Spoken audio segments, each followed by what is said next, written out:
Hi, welcome to Head Start, the podcast for race directors and the business of putting on races.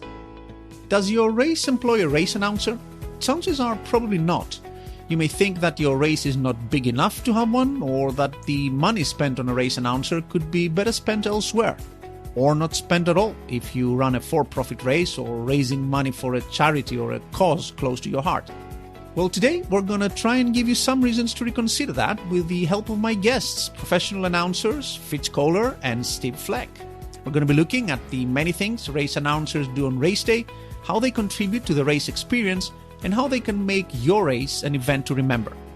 As you can imagine, Fitz and Steve are anything but strangers to the mic, so you're in for a particularly lively discussion today. Just before we go into all that, though, I want to give a quick shout out to our amazing podcast sponsors. First up, race directors' favorite all-in-one technology solution for endurance and fundraising events, Run Sign Up. More than 26,000 in-person, virtual, and hybrid events use Run Sign Up's free and integrated solution to save time, grow their events, and raise more. And RaceCheck, whose free RaceCheck review box widget can help you collect and showcase your participant feedback on your own website, helping you more easily convert website visitors into paying participants. Two great companies we're going to be hearing a little bit more from later in the podcast. But now, let's get into the interview with Steve Fleck and Fitz Koehler. Steve, Fitz, welcome to the podcast, guys. Hi. Great to be here, Panos. Thank you for the opportunity of chatting. And great to see you, Fitz. We were just together personally just a month ago, I think, in fabulous Florida. That's right. Running USA. It seems like everybody enjoyed my home state, which I was happy to welcome and host you all here. You know, that was my event, right? No. I know. You were a fabulous host. Thank you. Thank you. You're welcome. You're welcome. Happy to be here, Panos, in Athens. What a cool place to live. Yes, it is. It is fairly. Well, you guys live in pretty cool places as well. Actually, tell our listeners exactly where you're joining from today, each of you. Yeah, so I'm joining from Aurora, Ontario. People don't know where that is. It's a little bit north of Toronto. So we're in the Eastern Daylight Time Zone right now, and it's spring-like here. But the last week, we've had just crazy weather. We've had minus 15 Celsius, plus 15 Celsius, a little snow, a little sun. It's classic Southern Ontario spring weather. I think Fitz's weather in Florida is a little bit better.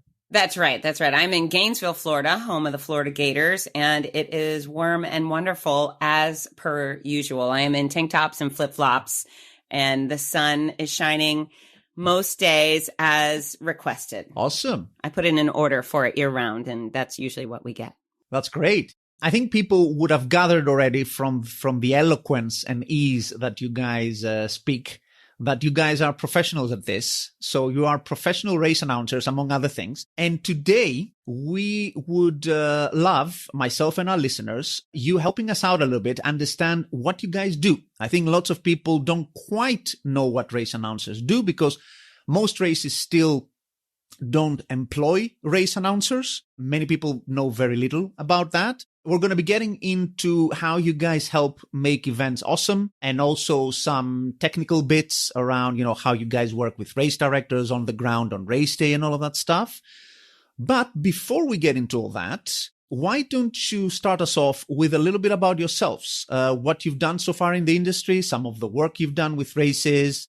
Sure. So I've been race announcing since 2014, and my marquee events include the Los Angeles Marathon, Big Sur, Buffalo Marathons, Philadelphia, Gasparilla, the DC Superhero Run Series, and dozens in between. I absolutely love this industry. I'm a sport performance expert, so that's where I got my start, teaching clinics to help runners run further, faster, and pain-free.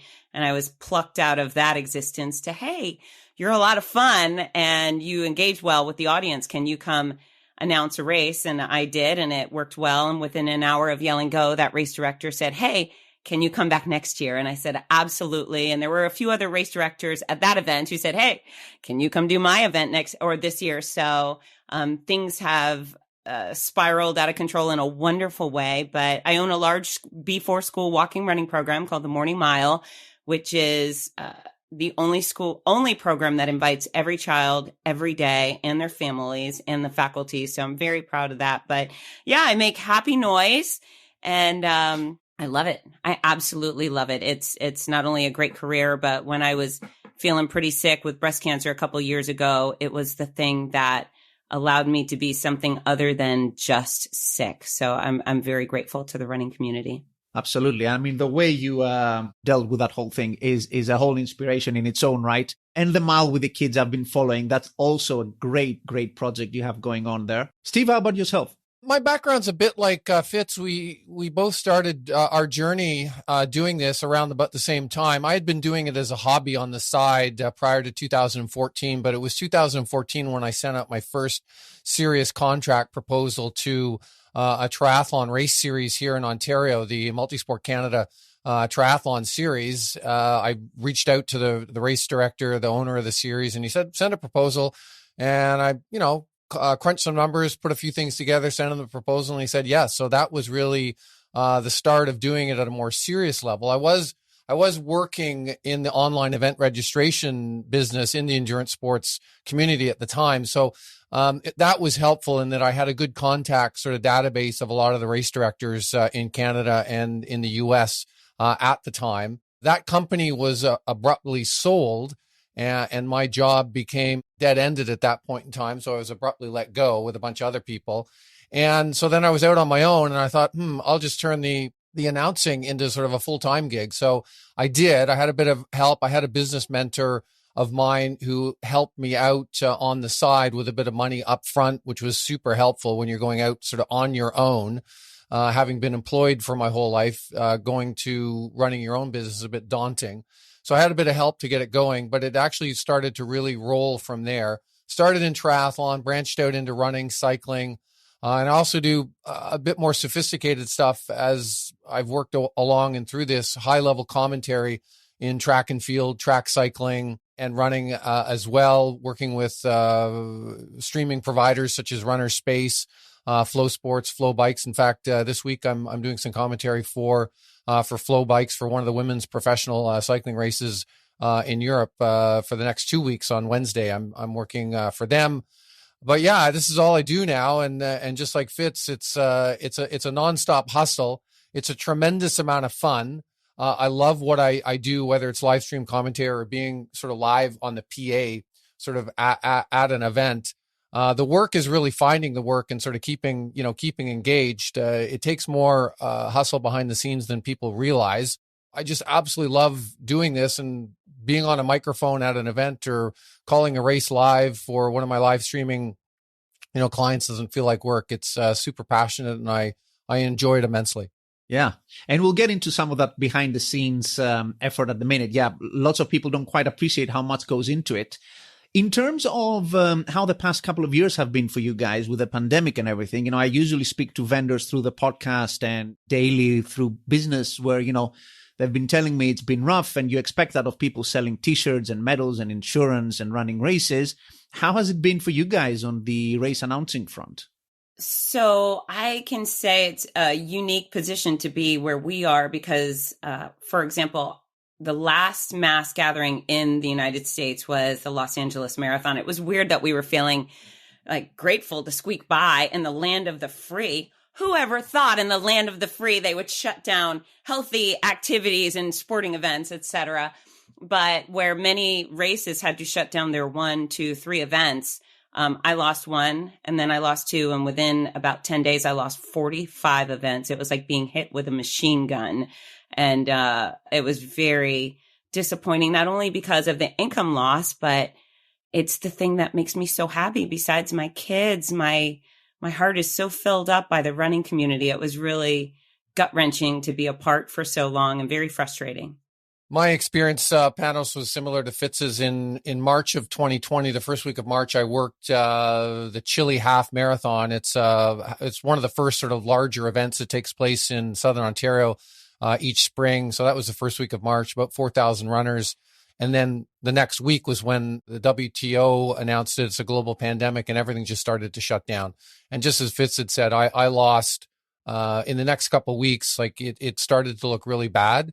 And then in the place of a couple of weeks, I literally lost the whole back 2/3 of the year worth of work and income just vaporized. And the frustrating part was we didn't know how long this was going to go on and what were we going to do. And as a completely self-employed, entrepreneur, to use the sort of the sexy word, you're kind of on your own. There was literally no, government help at the time, no programs to tap into. I had just seen, all of my income just get vaporized, and you're kind of looking into the abyss and wondering, now what? I was very bullish and optimistic that this would come back because humans like to get together. Fitz knows this, is these large races and events that we're lucky to go to are a huge party. People love to get together. It's a human, I think, nature for us to want, an organic nature for us to want to get together. So I knew it would come back. We just didn't know when. Canada was not to get into the sort of the politics, of all this, but Canada was much more cautious and conservative than the United States was. And we literally didn't start to open things back up just a little bit until last fall. And, looking ahead to this year, to 2022, we're kind of on the road back to normal at this point. But yeah, it was pretty daunting. I had a few stretches that I'm happy to sort of, get into if you're interested about that started to yield a bit of different, sources of income throughout all the shutdowns and the lockdowns. But yeah, it was pretty scary. But it wasn't just endurance sports events, Panos. It was all live events. I mean, any kind of live event where humans gathered was shut down. It could be a street parade, an art festival, a music festival, concerts, etc., all shut down. Well, here's the thing, and I actually am a highly credentialed fitness expert with a master's in exercise and sports sciences. If anyone had actually cared about the health of their citizens, what would they have said? They would have said, go outside, go exercise. Hey, everyone, instead of staying home, all citizens are required to go do a 5K every other day. We're in this industry that actually promotes health and changes lives. And then they said, nah, stay home, order takeout. And just from the actual health expert standpoint, infuriating. So again, we don't want to get into the disappointing stuff, but yeah, our industry is that good and we deserved better. Our participants deserved better. And in the future, I sure as heck hope that our leadership has someone knock on their door, maybe pop them in the mouth and say, hey, you dummy. The running community is doing the thing right. Those people are healthy. And when you took that opportunity away, a lot of health suffered. So get on it right this time, right?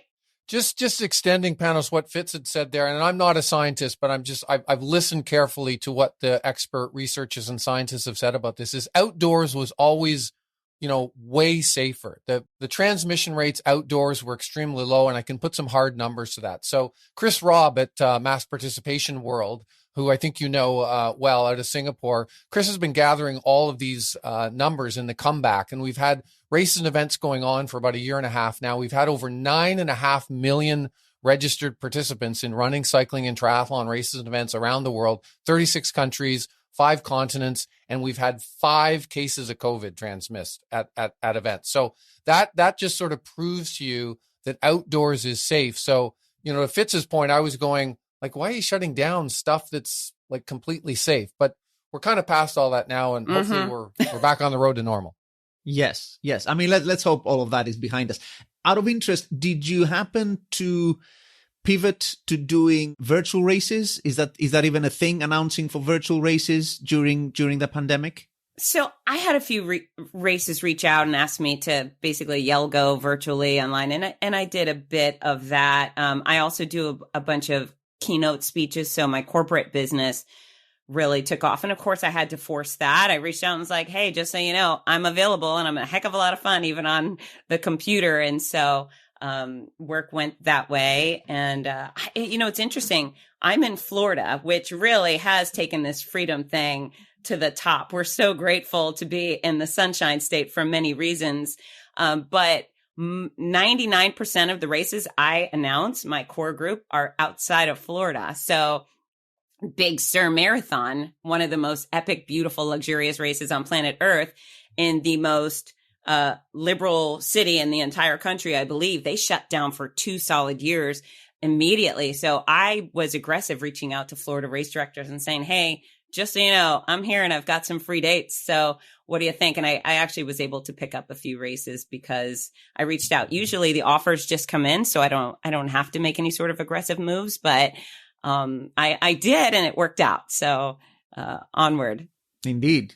I don't like to call it a pivot, Panos. Mine was more of a stretch, and a bit like Fitz, some of my work, did go virtual. So I had started to do some work in the conference sort of emceeing area where, I'm not the keynote speaker, but I'll introduce the keynote speaker, I'll moderate the panel, run the Q&A with the audience, keep everyone engaged. It's a bit like just working at a live event, running, cycling, or triathlon. You're all about that engagement and keeping everyone, focused on the task at hand. And those all went virtual. So that was good for me. That was the stretch. I, got a good camera, got a good, microphone, got some lights. And so all of that work went virtual. And then the other stretch was that live stream commentary work that I mentioned previously for Flow Sports and Runner Space. They pivoted to, a remote commentary model for all of their talent. And I got the hardware and the equipment. And I was ready to go with that. And I didn't mind, the weird thing of like on Wednesday, I'm going to be calling a professional women's bike race that's going to be in Belgium. I'm going to be calling it, from this large monitor that's sitting in front of me right now. My producer is going to be in Austin, Texas. I'll have headset and microphone up and everything. He'll be chirping in my ear with, production notes and whatnot. And it'll be streamed on Flow Bikes in the United States, Canada, and Australia.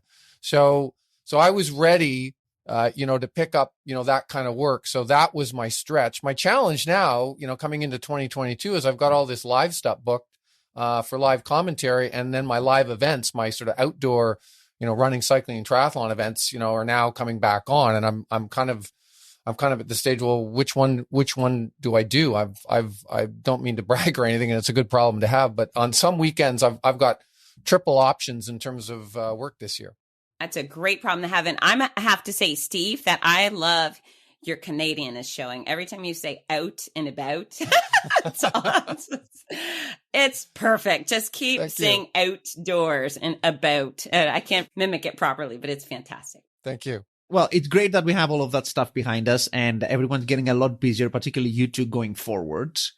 So in researching this podcast, I happened to stumble across, it's a piece that Mike Plant from MPA Graphics had authored a few years back, actually. Rest in peace. Yes, which was on the importance of race announcers. Actually, Mike felt quite strongly about that. And the title or the subtitle of that post was The Difference a Voice Can Make. And Mike, again, had plenty of great stuff to say about, how race announcers elevate the race experience, et cetera, et cetera. But I'll leave it up to you. You tell our listeners, why would I want to hire a race announcer as a race director? So put quite simply, I would say to every race director, you work tirelessly 365 days a year to make your weekend event great. On race day, everybody thinks the person on the microphone is the race director. Would you prefer Pee Wee Herman or Mick Jagger? That's the difference. That's the difference. You get some guy who's on the board member and he's the only one who's not afraid to get on the microphone and he's just going to read a script in a monotone fashion. And about 99.8% of your athletes are just going to ignore that guy because he's so freaking boring and they showed up to have fun. And that's what you get. That's the reflection of your whole weekend, that moment. Or you have someone that greets the crowd warmly, gets them informed in a really fun way, entertains the heck out of them, makes them feel special, welcome, wanted, congratulated, and they go home thinking your event was the best they'd ever been to. So yeah, Pee Wee Herman or Mick Jagger, make a smart decision.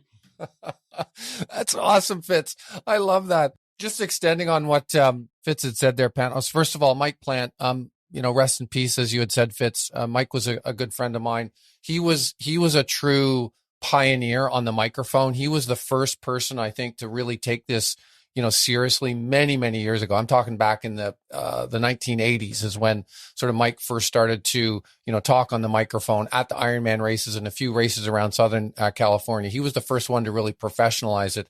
Mike Riley, another Mike, picked up the baton. The best. From other best. The other Mike, picked up the baton from Mike Plant and ran with it. A couple things that Fitz had said there that are 100% true. When you have the microphone at any event, the general public thinks you're the CEO. So they're always coming to you. They think you're running the whole show, but you're really just, that person on the microphone, the announcer on the day of. But you are a big part as the announcer, and Fitz knows this. She talked about it a little bit there, is you're a massive part of the day of experience. And experience is everything for these races and events.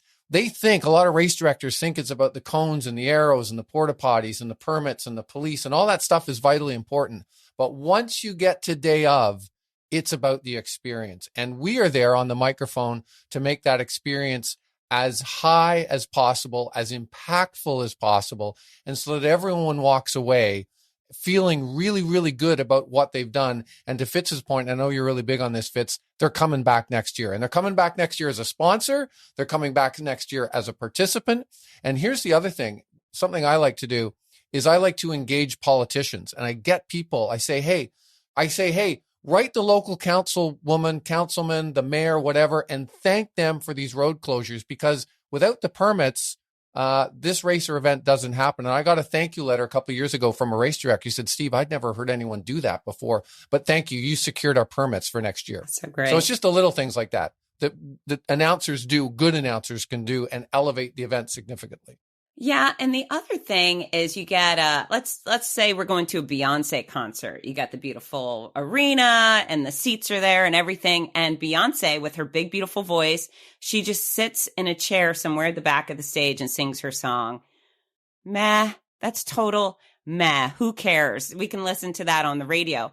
Or you get an actual entertainer, someone who's got a big personality and is a live audience specialist, reaches out. We are the equivalent of Beyonce dancing her fanny off while singing in a great costume. There's certainly levels of expertise and talent and interest. Not every race announcer wants to do the things I do, but I think they add to the experience. And it's all about the experience, and not only about what these people are doing between point A and point B, but how we made them feel. That's why they'll come back, is because you made them feel special. You made them feel excited and accomplished, and they deserve that. So Panos, here's the story I like to share. And I just shared this at a race directors conference that I emceed yesterday. So a number of years ago, I was working at the finish line of a half Ironman distance triathlon. It wasn't a branded Ironman event. It was another event. And we were waiting for the last finisher to come in. And everyone had gone home. We had already done awards, and they were starting to tear down like the race site and everything. But we kept the finish gantry up. We kept the music going, and we waited, for this woman to come in. We knew her name. Sports Stats was doing the timing, so just by process of elimination, we knew her name. I can't remember what it was. Mary, for the purposes of the story here. And Mary's 5 friends were waiting on the other side of the fence for her. And I had a mobile mic, and I went out and I ran in the final 150 meters with Mary to the finish line. And I got her friends to come out, and the 5 or 6 of us, we all ran together across the finish line. And Mary got across the finish line. There's tears running down her face. And she looks me right in the eye and she goes, "This was the best day of my life." And I share that with race directors to amplify what Fitz and I are talking about, how impactful these races are, how important the experience on the day of is. And the announcer can amplify that or pass it on to other people. And I think a lot of race directors and race organizations in the space, they don't truly understand the emotion and the connection that the participants have with things like this. Think about that. That woman said that was the absolute best day of her life. I don't know what her story is, but that was the best day of her life at your race. Yeah. You must get lots of those. I think it's difficult. I was thinking through what you guys were saying there. I think it's a little bit difficult for people who haven't experienced race announcing, for anyone to put across exactly how it feels to have a good race announcer there. But I was just talking to Fitz because During the pandemic, we even did like a virtual run for race directors, and we use a platform that allowed for Fitz to be announcing on that. It is just, I think, a very small part of what you would get on actual race day. It made a huge amount of difference to see what, someone announced, the connection you have, how special you feel, all the stories that come out, as Steve was saying, that story with the eponymous Mary there. All of that stuff really takes an event from just being, as you said, just about the cones and the permits and, like turning here and making it an actual amazing event. 100%. 100%. It's the kind of thing, and I think Fitz knows this, is until a race director, and I'm, on my business development, I'm constantly pitching sort of race directors, and they may have an announcer, and it's usually that someone that they've hired from the side, or the local radio, personality that they bring in because everyone knows who they are. But it really is about, making that sort of connection, to the audience and elevating the experience of everyone who is there. And that is really, I think, the sort of the key role of what we do sort of, on race day. And we all have our own style.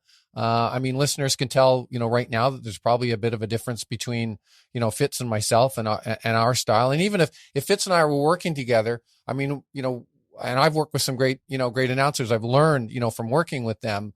I know, Fitz, you've got this great sort of outsized personality. So I wouldn't compete against that. I would play the straight person, and I'd let you run with the, that outside personality. And it's a great balance. And I've known that from working with some really, really, good announcers and role playing it through.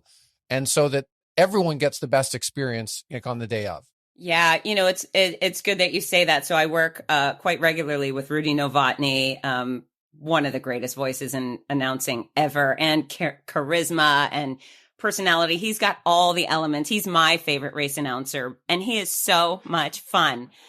And when we work independently, without each other, we're great. But when we work together, I think we're even better. But yeah, this fun guy becomes the super straight man because of me. It's just this different role. And then I've announced with my daughter, who, believe it or not, she is Fitz 2.0. She is so poised and capable on the microphone. But when I announce with her, I become the straight man. All of a sudden she's so silly and I'm stricture. So yeah, you gotta know who you're working with and be flexible. But to your point, Panos, I think until they experience that, whether it's individually, the qualities of a really great announcer, or as Fitz and I are talking about, the tag team effort with two really good ones who know how to role play, they don't know what they're missing out on. And then when you do it, and Fitz has probably experienced this, you've gone to the race or the event for the first time, and then they're coming up to you afterwards going, "Oh my God, that was amazing. Yeah. How do you do all that?" Yeah. Yeah. And here's the interesting thing is, I would say some of the largest events in my country, especially, don't have a professional race announcer. They just have some guy, some volunteer. And these are the big iconic races that It's interesting that there's always room to improve. And I think this is the place where most races have the opportunity to improve. They're not prioritizing. They're like, we're a big deal. Everybody knows us. We sell out. Okay. Well, you want to take things through the roof? I can do that for you. But yeah, we're almost like a secret, right, Steve? Well, I have a question, Panos, for Fitz, if you don't mind. On that note, is that, and I've worked at some of the larger events you have too, is that often, with those larger events, don't you find there's a bit more constraints on, what we can do? Things are a bit more buttoned down. They're a bit more scripted. You're often working with an event presentation producer who's handing you like scripted notes that you have to read out for the sponsors. And I get that. So you have to work with your client. That's the other thing is respecting your client's wishes and needs as well, right? So I would say the largest event I announce is Los Angeles Marathon, which traditionally has about 27,000 athletes in a normal year. And we get bullets like we do for every race. This is our sponsor, XYZ, and maybe a few words about them. But I'm still completely unscripted. The only thing that makes us a little more rigid is we're live broadcasts on KTLA NBC. And so we have to work with them on when we sing the anthem. And, there's a TV producer in our ear going 30, 10, no, wait, don't go. So there's okay, we'll wait. So those are the constraints. But yeah, that's another position where you better have a pro handling 27,000 people and live television, or it's going to fall flat. But yeah, that's a great race. And it's one of the interesting things is at the finish line, we know the leaders coming, the champions on the way, because the helicopter's getting closer. And I love that stuff. I love my little races, and the smallest I do now is probably a few thousand, but having the helicopters and the producers it's a kick. So are we saying that, it's an interesting point that I wanted to touch on a little bit later, but are we saying that having a race announcer fits a little bit better with some types of events, no? I think they all should have one. Anytime you gather a group of people, you're the host. If I had 15 people over at my house for a party, I would play the hostess. I would say, welcome. I'm so happy you're here. This is where the buffet is. This is where the dancing is going to be. And I'm going to check on you. I'm going to make sure we're going to have a good time. And if it were time for karaoke, even with my horrible voice, I would get up and I would sing something fantastic and dance horribly, just because it's my job as the host to entertain. And so maybe you're inviting 2,000 or 50,000 people. You better be an awesome host. Don't just let these people wander aimlessly. You want someone to make them feel right at home. I agree with Fitz. There's no event that wouldn't be, I think, better with a really good announcer, on the microphone. But just extending what I was talking about earlier, I think you have to understand what the client wants, what our clients want. And there's a certain sort of delivery that we're going to deliver on. But I always spend a good amount of time, particularly with new clients, trying to understand, what is topmost, in their mind, and particularly the smaller ones, because they're not, with all due respect, they're not, and Fitz knows this, they're not as sophisticated, like on the sort of the business marketing side of their event. If they're running just a couple thousand person, local, 5K or 10K charity run, they may not understand, what they actually want or need. So that's where we can help them a little bit and, work hand in hand. And those are the ones I spend, a considerable amount of time in the run up to that first experience of working with them, trying to understand, what their needs are, what their sponsors' needs are. The big events, as Fitz had talked about and I talked about before, you walk in and a lot of stuff is taken care of for you. Like you're walking in and all of that stuff is taken care of for you by a professional event production sort of team. So there's actually less work with the larger events sometimes than there is with the smaller ones. Okay, so today it's all about the race experience, and race announcers certainly make a huge contribution to that at your start and finish line. But what about the long miles in between? Wouldn't it be great to be able to make your participants' race even more enjoyable as they go around your race course? Well, you can with RaceJoy, run signups, GPS-based runner tracking app. I know that even some seasoned run signup customers are not very familiar with RaceJoy, so here's a little bit more about it. RaceJoy is an app your participants can carry on their phone that will do a number of things. It will record and report back to you splits and finish times, which is a great tool for you. But equally importantly, it will give your runners progress alerts straight to their headphones without the need for additional timing equipment. And it will also make your race course interactive, allowing spectators to track and send audio cheers to your runners as they go around the course. Even remote spectators who can't make it to the race on race day. Isn't that neat? You can learn more about RaceJoy at racejoy.net. That's racejoy.net. And you can get RaceJoy for your race from any RaceJoy certified timer. And you can find one of those at racejoy.net again, or from your run sign up contact. So go check it out. Okay, that's it from me for now. Now, let's get back to the episode.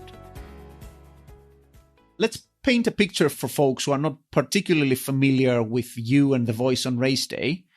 What exactly do you do throughout race day? So I guess your role starts quite some time before race start itself and carries through to the end and beyond. What does that typically involve? So I always show up at least an hour in advance of start time. So I get there and usually something's amiss, right? My stage is not in the proper position, or The sound is still trying to get power, etc. But it's nice to be there early to make sure I have the things I need and they're all in order.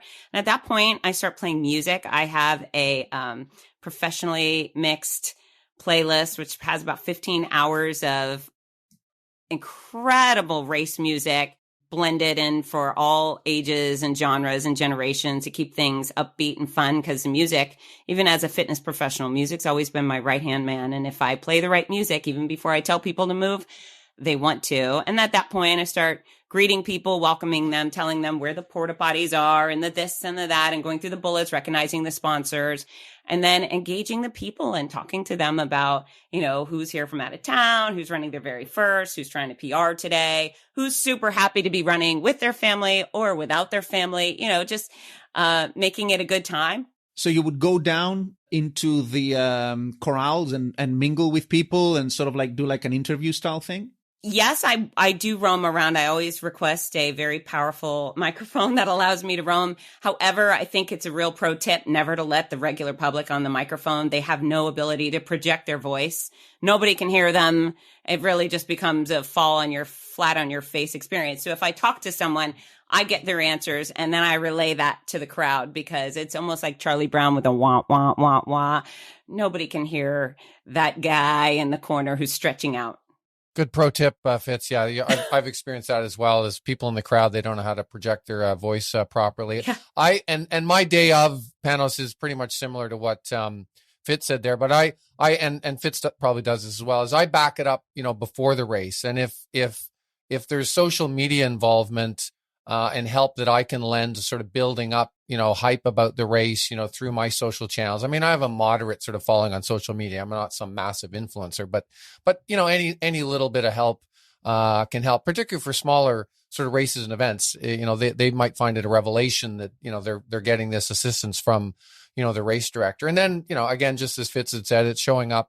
I like to get there an hour and a half before. There's always sort of technical glitches with the sound system, and you want to troubleshoot that and get things sorted out and find out the range on the microphones and this, that, and the next thing. But it's really a combination of, as Fitz said, those what we like to call housekeeping issues, like where the porta potties are, where's registration, when do you need to line up, what are the wave starts, all this sort of more lockdown stuff. And then, just animating it and being yourself and getting people engaged, as Fitz said, and getting them, pumped up for, as Mary said, her best day in her life.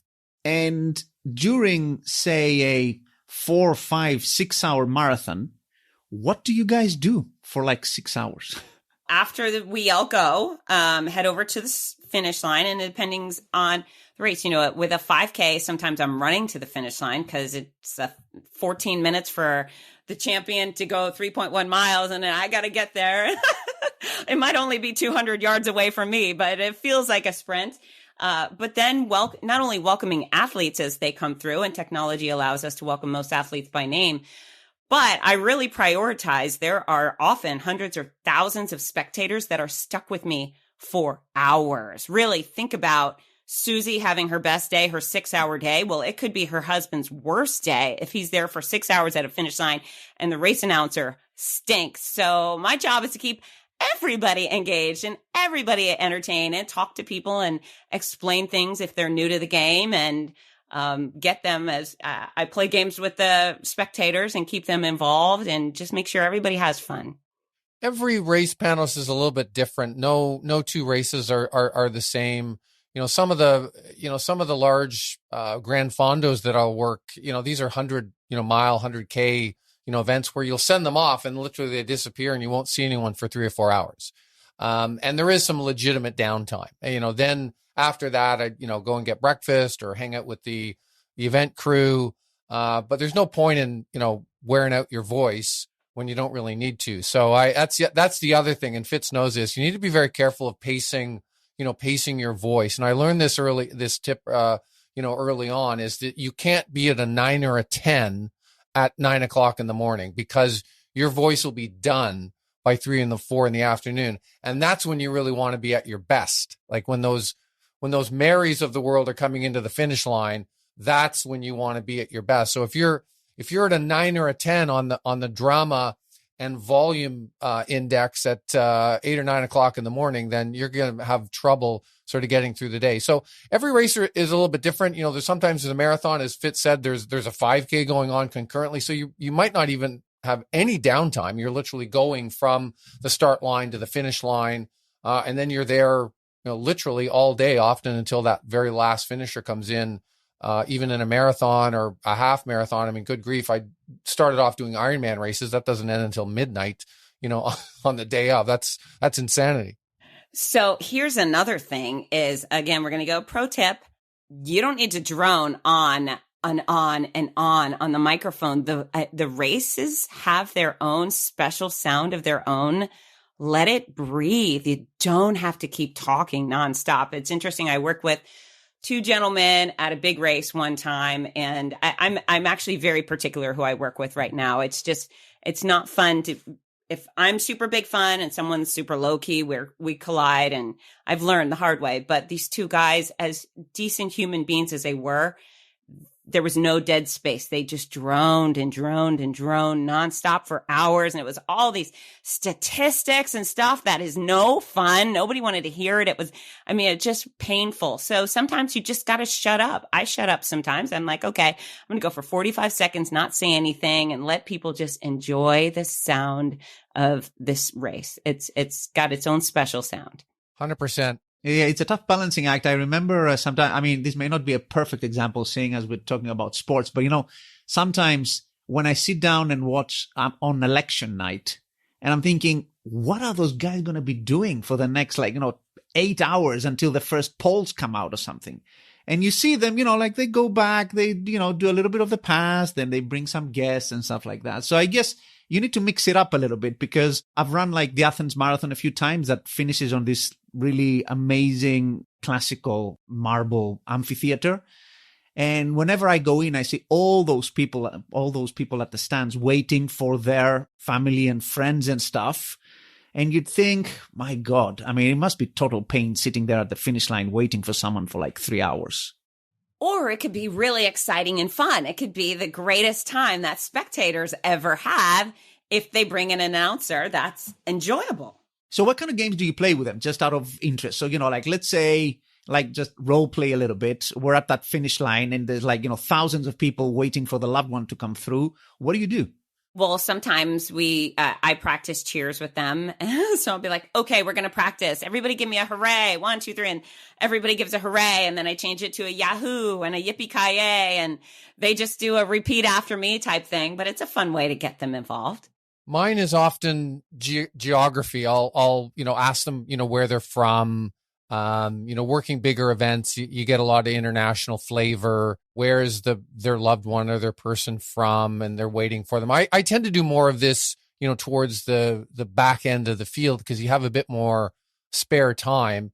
And to Fitz's point, you can let it breathe a little bit. You don't have to be, talking constantly and calling finishers in, relentlessly throughout every second of your day.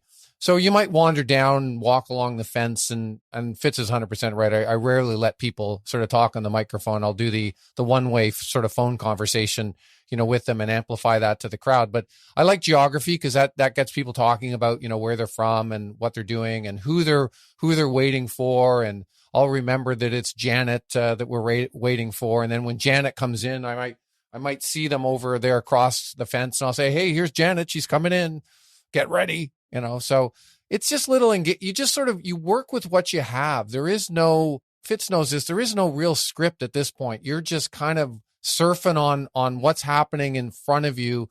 Someone comes in with a funny, wearing a funny sort of outfit, or, a clown outfit. So you run with that for a little bit, certain little tidbits that you pick up through the information on the timing info that you're getting. Sometimes you get a lot, sometimes you get very little. I try to, meet with the timer. That's another thing I do first thing in the morning, is I meet with the timing crew, who's ever doing it. And I find out how much information, they can give me, on each finisher. I do like to have that geographic information, because I think that's important. And specific age. I don't like it when they give me a range. Yeah. I need to know if this person's 87. Yeah. I need to know that they're 87, not 85 to 90, because that age really can be a special component of their finish. You know, if Yes. they're finishing and they're 12, okay, that's super interesting. If they're the champion and they're 45, that's really interesting. So, specific age, gender, because on occasion it's hard to tell. Sure. I think it's really handy nowadays to have gender. I don't want to call a he, a she, or whatever. So, and Lord knows those mistakes have been made in the past, and you just do your best to compensate for them live. That specifically must be getting a little bit more complicated these days, I guess. So I have an anecdote if you guys are interested. So I'm announcing a race, and I'm not going to name the location because I care about this person, so I don't want to out them, but it's a sizey race and a half marathon and a 10K. And our pace team was from Hanson's Running Store, Hanson, Hanson's Running Store. And so another thing we often acknowledge are our pacers. They come out and they work hard to help our athletes through at a specific time. So we're known to say, you know, here's another one of Hanson's pacers. And so at some point, I'm on my stage and this person comes right up to the stage barking at me. Now, quite often I have security, which is great. I've got a little isolation so nobody can do this. But this person comes over and says, "Excuse me." And I turn my head and this person says, "I don't appreciate you misgendering me at the finish line." And I looked at the person and I wasn't sure what I was looking at. And I also had never heard that. I was like, "Excuse me, what did you say?" "I don't appreciate you misgendering me at the finish line." And I said, "What did I say?" And she goes, "You said, 'Good job, handsome runner.'" Now, it was a male who had transitioned to a female, had a bun, a sparkly whatever. I was like, "Oh, okay." And I said, "Is there a chance that I said, 'Good job, Hanson's runner?'" So she thought I said handsome and was wildly offended. And I had said Hanson's. And then she goes, "Oh my God, I'm so sorry. I'm so hypersensitive to this. You didn't deserve that. I'm so sorry." And I said, "That's okay." And I said, "Well, what's your name?" And she told me her name. And so I gave her my business card because I thought, you know what, this person probably just needs a little extra kindness and support. So I gave her my business card and she walked away. And I just, it was surprising that had happened. So within about 60 seconds, I called her by name. I said, "Hey, can you come back to the finish line?" And, I told her, I was like, "Listen, if you need anything, I'll be your friend." And she actually reached out for a few, like fitness questions and so forth. But yeah, that was surprising, misgender. And really what I thought was, if anyone were at a finish line with me, they might not think I was beautiful or stylish, but they probably would think I was really nice. Because besides providing structure, my job is to make sure everybody feels wonderful. There's not a mean bone in my little body on race day. And the fact that she came over and targeted me real angry, I thought, well, that needs a little bit of adjustment. But she and I are now really good friends and we've interacted today. But yeah, it's nice to have gender on the thing. And if you don't know, just leave it out, right? And we're getting into a bit, controversial and potentially awkward part of the conversation here is we are entering into sort of new territory here. And we want to respect everyone. Yeah. And I interviewed a top level triathlete who now identifies as non-binary. And I said to her, I just professed sort of, my awkwardness. I was being, honest. I mean, we relentlessly as announcers and Fitz knows this is you're kind of talking, but you're not even, it's almost like because you're focusing on other things, information coming in. Sometimes you're not fully aware of what you're saying and you're kind of on autopilot. Right. And you'll use, he or she, and you're just using it in the flow of the conversation. And, I don't know if someone's non-binary. I mean, looking at them physically, and I hope I'm not going to offend anyone, saying this, is that I can't really tell. And I can only go on the information that I have. But this triathlete was actually really respectful, of that. And she said, "Steve, I'd never call an announcer out for that because it's still early with this. We're just sort of into a new sort of territory with this. And I wouldn't call you out if you, didn't use they, with me as you were referring to me on the microphone." So that was comforting to know. But having had the conversation with her in the interview that I did for a client, now I'm conscious of it and just aware of it going forward. And it's something I've put in my sort of conscious sort of memory to be aware of and just aware of and cautious. The bigger problem we have, and Fitz certainly knows this, it's something more basic and mundane is name pronunciation. Like this really to extend on what you're talking about, Fitz, with the Hansons thing, and that was just mishearing, but it's name pronunciation. And try as we may, we always do our best. We always do our best job, but we're not, worldwide international linguistic sort of experts. And right.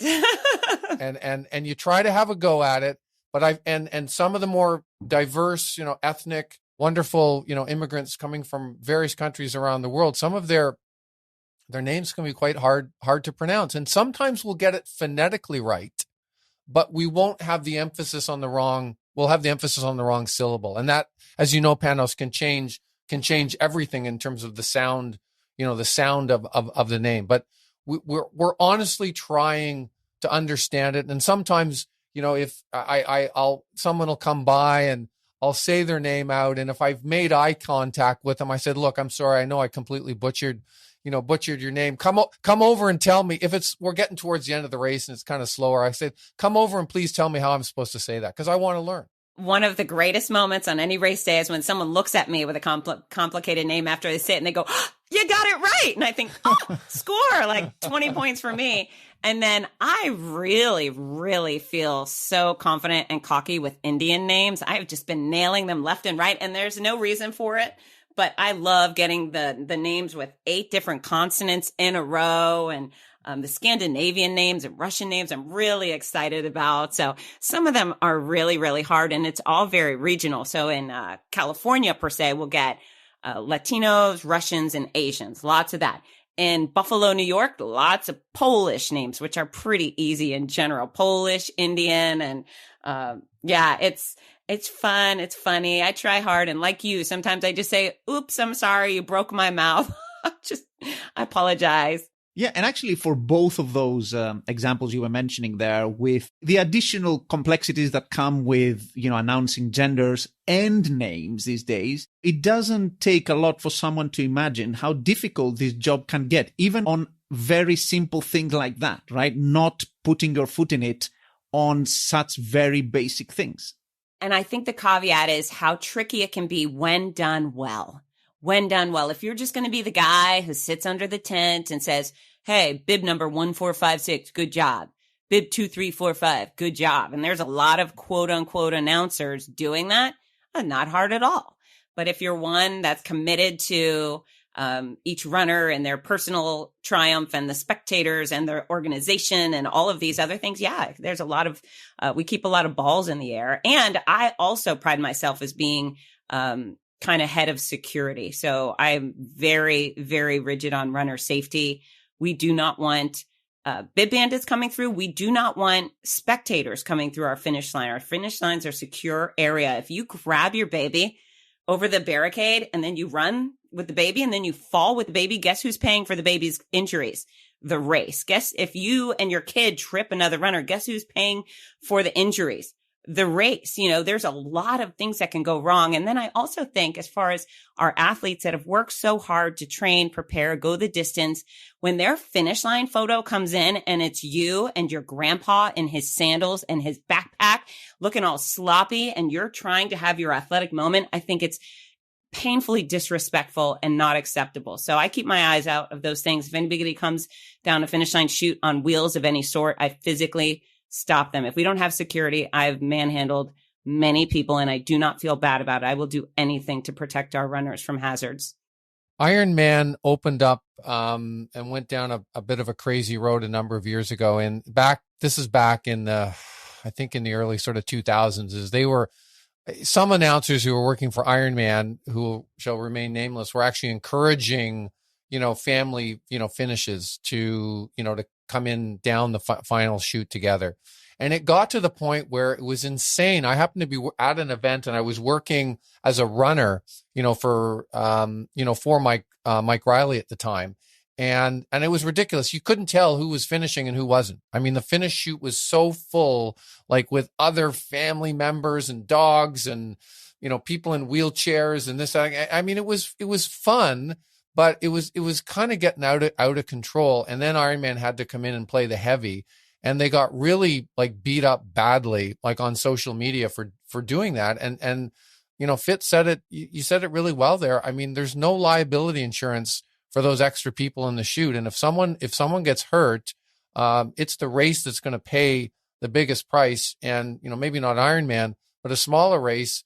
I mean, that lawsuit could put them out of business in an instant. So it is a serious thing. Bandits are the same. I know it seems rather benign. Well, why can't I run along the course? The roads are open, yeah. But if you twist your ankle, stepping up and off the curb, like in some race, and you sue the race or the event, I mean, just the legal costs alone could put the race or the event out of business. So it is a serious thing.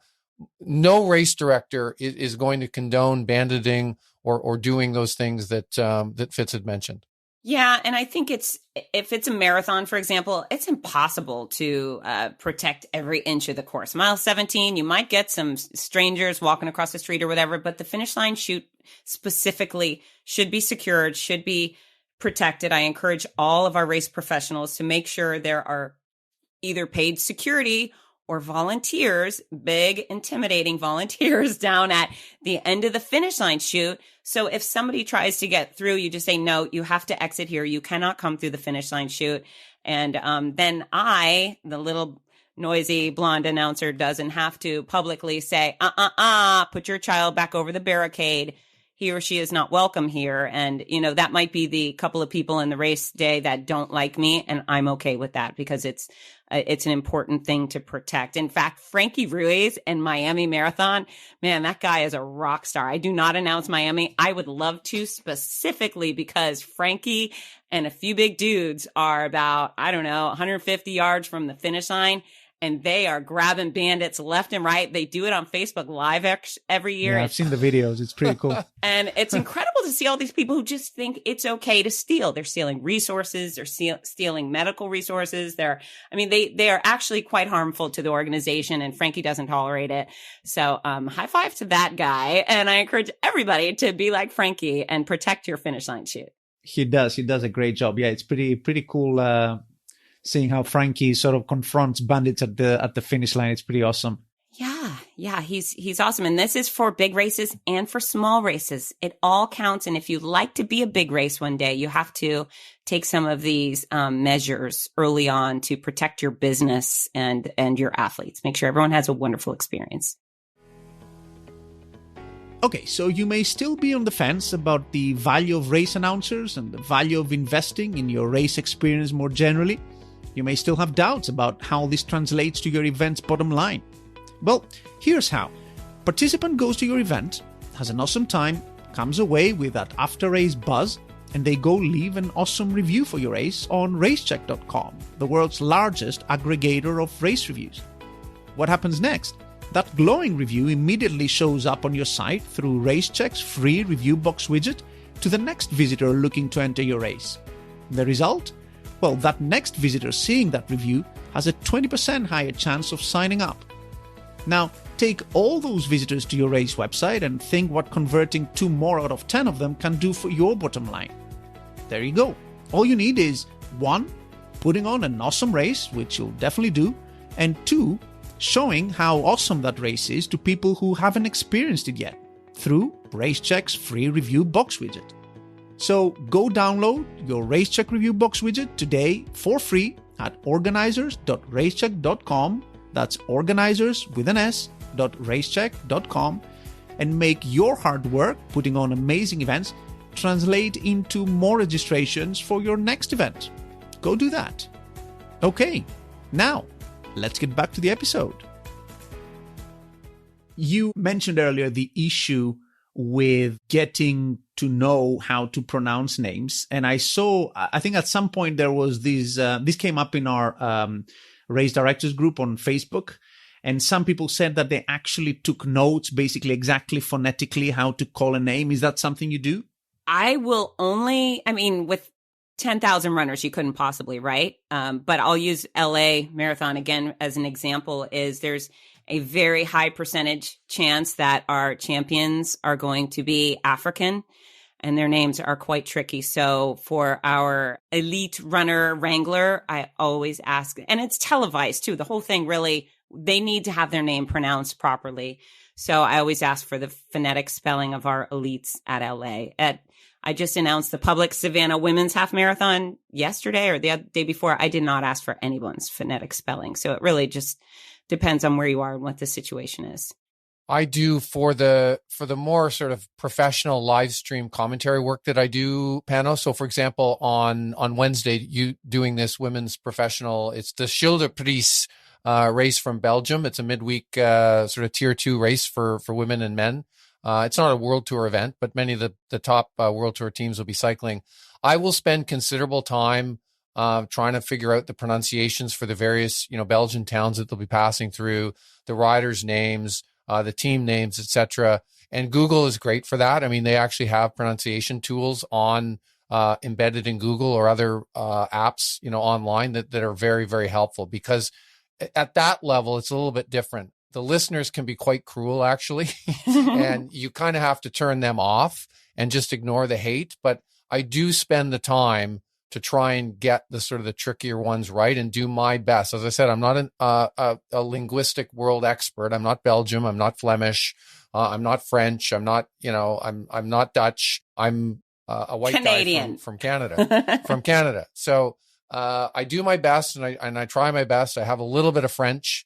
So I work a little bit better with the French names than I do with anything else. But at that level, I actually do quite a bit of work to try and, try and make it as right as I can. But as Fitz had said, in a massive race, 10,000 people. I mean, there's no way you're not going to go through the night before the race through a list of 10,000 names to try and figure it out, right, Fitz? Correct. And then the other thing that I really enjoy is, because I travel all over to different places to announce races, is the town name. So Michigan, for example, has a bunch of towns named after Native Americans. And so there's one called Ypsilanti. It's YPSL, blah, blah, blah. So the first time I got there and I saw that word come up, and it came out something like Slippy Slappy, and the crowd lost it. And we just had such a fun time based off my lack of ability, because they kept yelling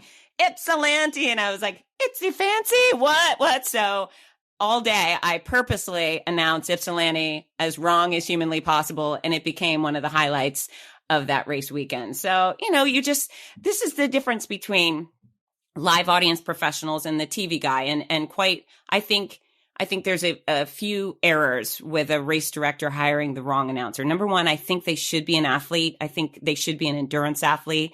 I have hit the wall. I have chafed. I've had blisters. I've run through pain.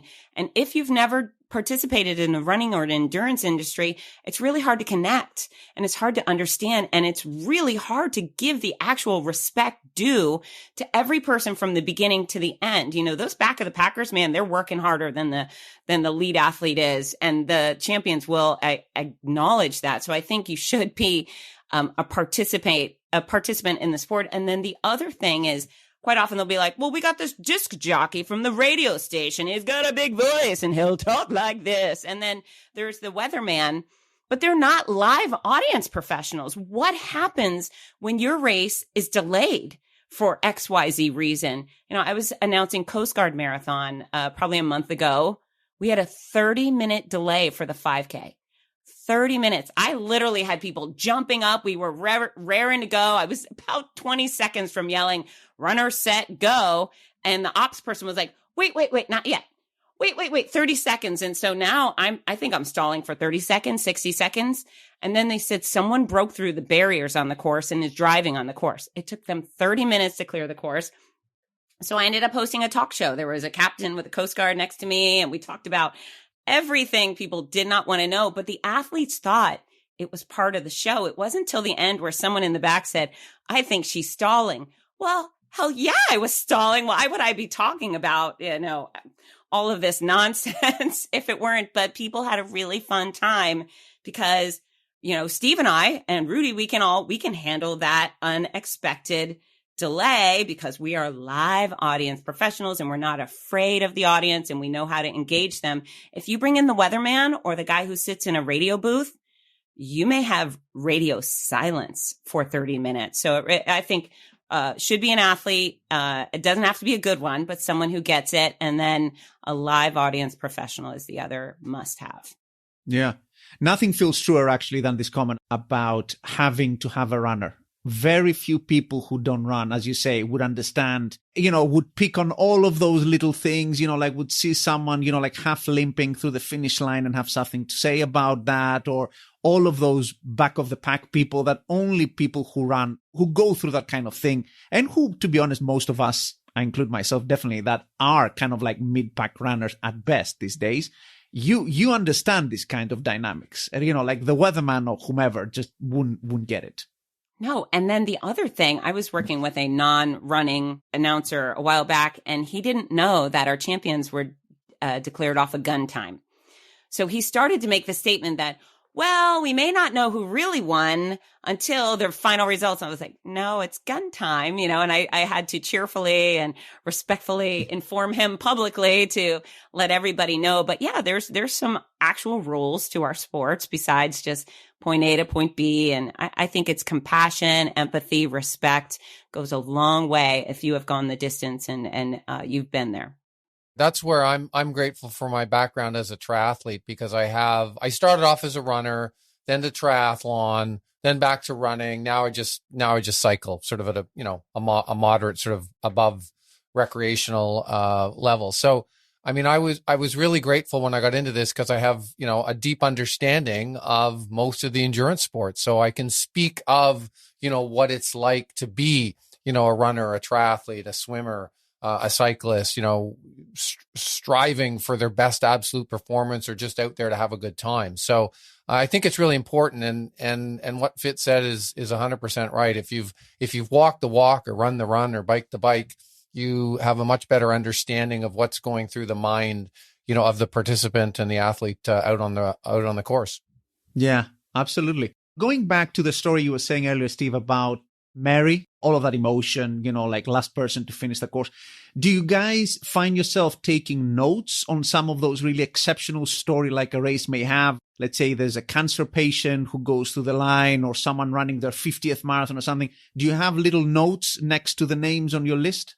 So not ones that were given. There's almost never notes on the computer itself. But the second I arrive to a race weekend, I start going to the expo and meeting our athletes. And so yeah, you find the bald ones and you say, what's your story? Or the guy with no legs, what's your story? Or you just meet random people and they tell you it's their 800th marathon they're running. And so I definitely keep notes of those things. And then, on race morning, someone's always like, hey, announcer lady, hey, Fitz, come here. It's her birthday. My person's coming through. It's her birthday, or she just beat cancer, or whatever it is. So yeah, you gather this information. If you're mobile, if you're not just sitting in a chair, hiding in a tent, you can get out there and get to know many of the people that are participating. Steve? Yeah, some of those stories you'll get from the race, and typically Panos and Fitz knows this, the larger, more sophisticated the race, typically the better that PR and stuff that they will have, they'll send along with you some stories. But as Fitz had said, a lot of it is happenstance. You're just figuring it out on the fly. You're meeting people at the expo, or someone is coming up to you literally as their person is running down the chute. Hey, it's Lucy's birthday today. Can you give her a birthday shout out? Of course I can. So you just kind of run with it sort of in the flow of, and again, and it's all getting back to what, I was talking about at the outset, way back at the beginning. It's about the experience and just taking in all of that information to heighten the experience at both the micro, and the macro level for the whole of the event. And there's great power behind the microphone. And it's interesting where someone might be shy to approach strangers. I mean, that's just not who I am. But with the microphone, I have the power. I run over with the microphone. I'm like, hey, tell me about XYZ. And they'll spill their guts to you. I'm a legitimate authority in their eyes because of my microphone. And they'll tell me everything they need to know. They'll tell me things I don't even want to know. So getting to know people isn't hard if you're willing to make the effort. Okay, so let's try and wrap up on a very important aspect of all this, which is how to hire a race announcer, what to expect from them, what the whole thing kind of like, what should I expect to pay, all of that. Where would I find a race announcer to begin with? Because I think we already touched on the fact that local radio personality, probably not a great idea. Weather person, probably equally so. Where do I turn to find a race announcer? There's me, and then there's a regular person. So I'm just going to say, if you're a small race, maybe go to a local stand-up comedy club to see if you have some people who speak well and have some athletics in their background. Any sort of show, anyone on the microphone that you think is charismatic and comfortable, that's a good place. Perhaps you want to talk to runners. Maybe there's that guy at the running shoe store who's really charismatic. He runs, he knows people. If it's a small race, perhaps that might be a way to go. Now, if you're a race hoping to be a bigger race, or you're already a substantial race, and you need to start searching for professionals. Now, I'm an independent contractor. So races they go to fitzness.com, they click on my race announcing button, and they start doing the research there. Expect to get what you pay for. You will find a local guy for a couple of $100s for your event, and that may satisfy your needs. I'm a far more significant investment. But what I can tell you is I am never a cost. I am always a profit center. People travel across the country to run my races. They will get on a plane, book a hotel, register, and be there because I'm there specifically. So if you're paying, XYZ thousands of dollars for me to be there, you're almost guaranteed that my costs are covered, all of them, by the amount of people who show up because I'm announcing your race. So, and then if people have had such a wonderful time because I have provided all those things that I do, they're more likely to continue coming. And that's the repeat business, right? So I love repeat business. Buffalo Marathon, for example, I've been announcing forever. They just signed me to another multi-year contract. That's repeat business. If a professional race announcer shows up and makes all your runners happy, you get the repeat business because they want to come back for that experience. So I don't know if I answer that question very thoughtfully, but yeah, you can find someone locally who's got a great personality, knows running, and give them a shot, especially if you're small. Why not? And then if you want a more big time experience, you go for a more big time professional announcer. I'm not quite the attraction you are, Fitz. I bet you are. I bet you are. I don't know if people are traveling across the country to come and hear me, but no. And on a serious note, Panos, there is no sort of central clearinghouse for this. This is such an esoteric sort of service offering, and very unique. And I would say, help me out here, Fitz, there might be 10 or 15 of us in North America that are doing this, I think, at a higher level. Like literally, like that's it. There's in all of North America, there's maybe 10 or 15 of us that are doing this at a higher level. So it's a very esoteric, very unique, service offering. So that being said, though, Fitz touched, I think, on the advantages of hiring a real pro, is that it's not an expense. It is actually something that adds significant value, to your race. And I don't hear it like Fitz presented it. I hear it in this way. So when someone shows up and they hear my name on the microphone, they'll come up to me and they go, "Steve, now that I know you're here on the mic, I know this is a great race." Done. And I know this kind of, Fitz and I aren't egomaniacs, but we do have larger than life personalities. But that's not an ego stroke for us. It's doing what it's doing. It's adding value, to the race of the event. The fact that we are there and we're adding value, to that event. People are traveling across the country to do a race with Fitz. People are showing up at a race when I'm on the microphone and saying, "Wow, this is a really good event. They've hired Steve Fleck to be on the microphone with them." So it's adding to the quality. It's adding to the value, of the race. Getting to the nitty gritty, and we don't have to get into the details, of it. Like literally every deal I have with every race is custom negotiated. There is no number because I want to make it a win-win. And maybe we start off a little small and we'll build something up, but every deal is custom negotiated with each of my clients. The thing you just mentioned, Steve, is that, and I promote it. I always say, listen, my presence at these races is indicative of how good they are. And again, not, whoa, I'm great. What I'm saying is, if I'm there, that they've invested in a great course, in security. They have beautiful medals. Their start and finish line structures are fantastic. I hate to say I'm the cherry on top because I should be considered part of the foundation.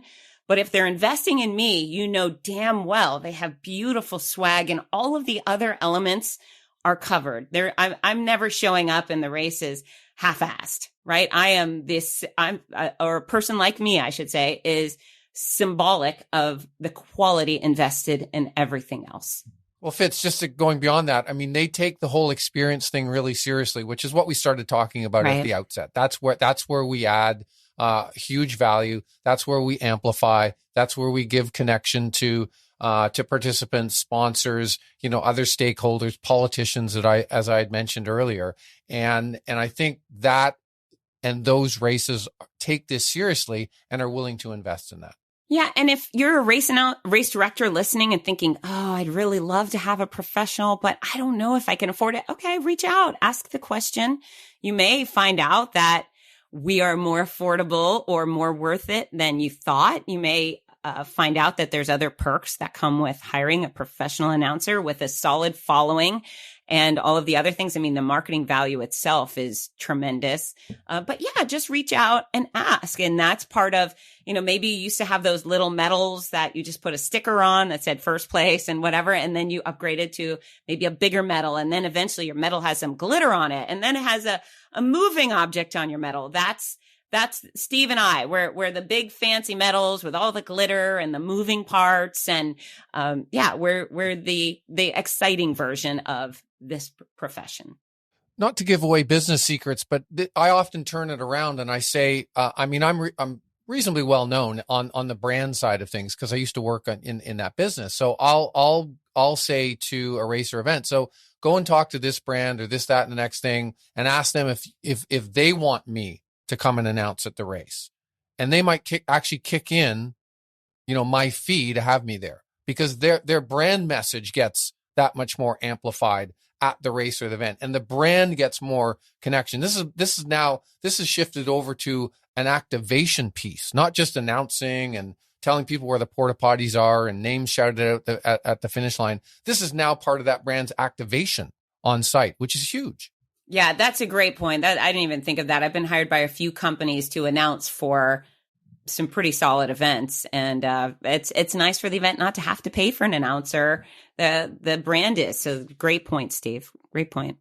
Yeah, because another thing that was in that piece by Mike Plant was the value a race announcer can bring simply on the sponsor activation side of things, which we didn't speak to particularly much today, but is an important aspect, I guess, of what you guys do, being able to, throughout those hours, through the voice that people can relate to, bring in that sponsor in a kind of nice, non-salesy way to the rest of the event. Correct. 100%. I mean, it's sponsorship sales in this sector, Panos, is really, really hard. I emceed a race directors conference for Athletics Ontario, a small event here in Ontario. Well, we had about 50 race directors there on Saturday.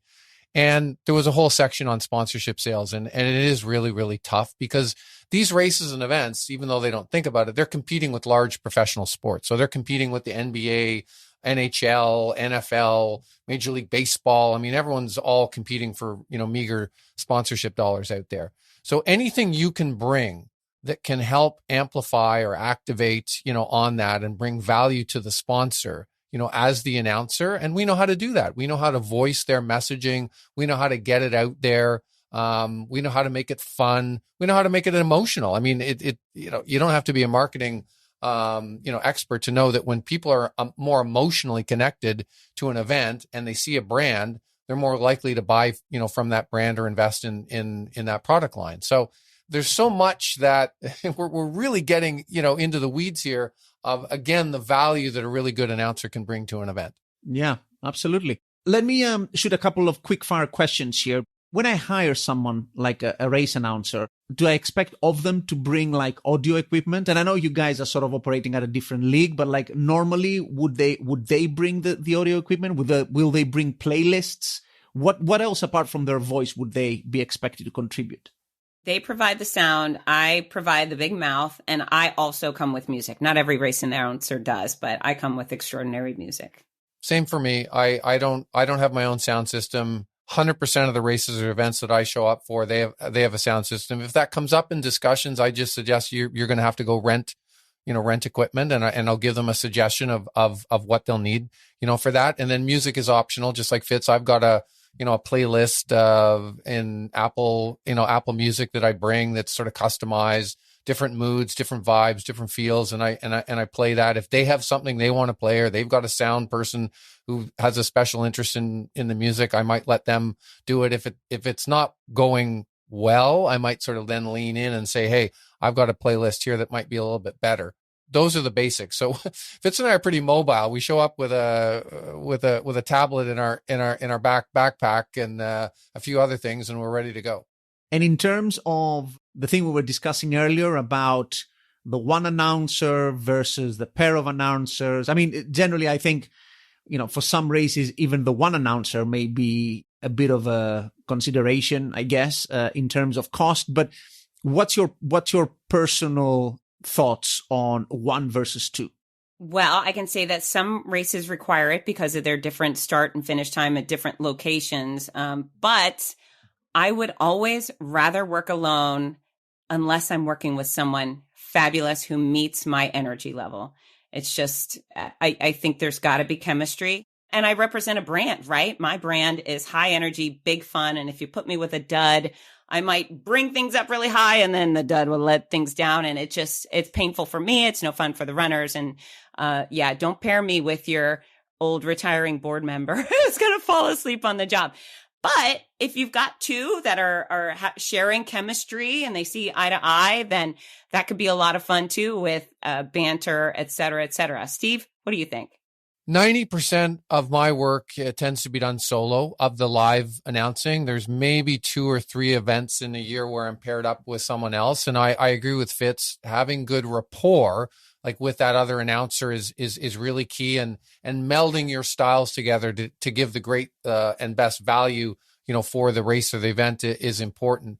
With the live stream commentary work, it's a bit more, again, that work that I do is a bit more buttoned down. It's a bit more professional. And and in live streaming, I've played both roles. I've played the play-by-play person, and I've played the expert commentator who knows everything supposedly about the pole vault, like in track and field. And I got to do, analyze like a pole vault jump in slow motion. So that's a bit more sophisticated, and there's roles to play there that are there's expectations about, what those roles are, where as Fitz had alluded to, with the live stuff, at an endurance sports race and event, it's a bit more open-ended. Okay. Super, guys. I think that's everything I had. I learned so much today about what you guys do outside of experiencing the great value you guys provide during a race as an athlete. Now I understand a lot more about all the effort that goes into it, and the names and the cock-ups and all of that stuff. How can people reach out to you if they wish to sort of, either have a discussion about bringing you onto one of their events or have something else to discuss? So I'm really easy to find. I'm at Fitzness everywhere. That's my first name, Fitz, followed by N as in Nancy, ESS, fitzness.com. I'm at Fitzness on Instagram, YouTube, Facebook. Very easy to find. Fitzness.com is my home base though. And I'm always happy to have a conversation and maybe bring a little more happy noise to your event.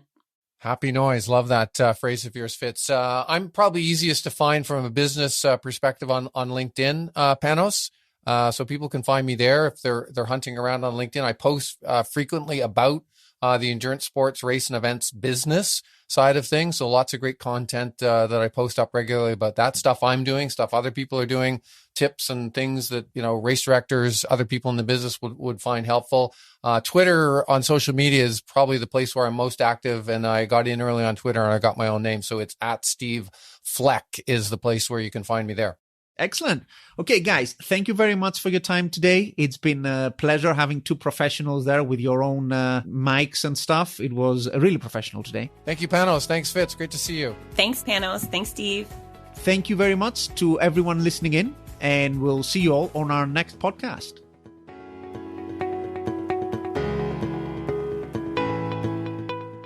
I hope you enjoyed this episode on Race Announcers with my guests, Steve Fleck and Fitz Koehler. You can find more resources on anything and everything related to race directing on our website, racedirectorshq.com.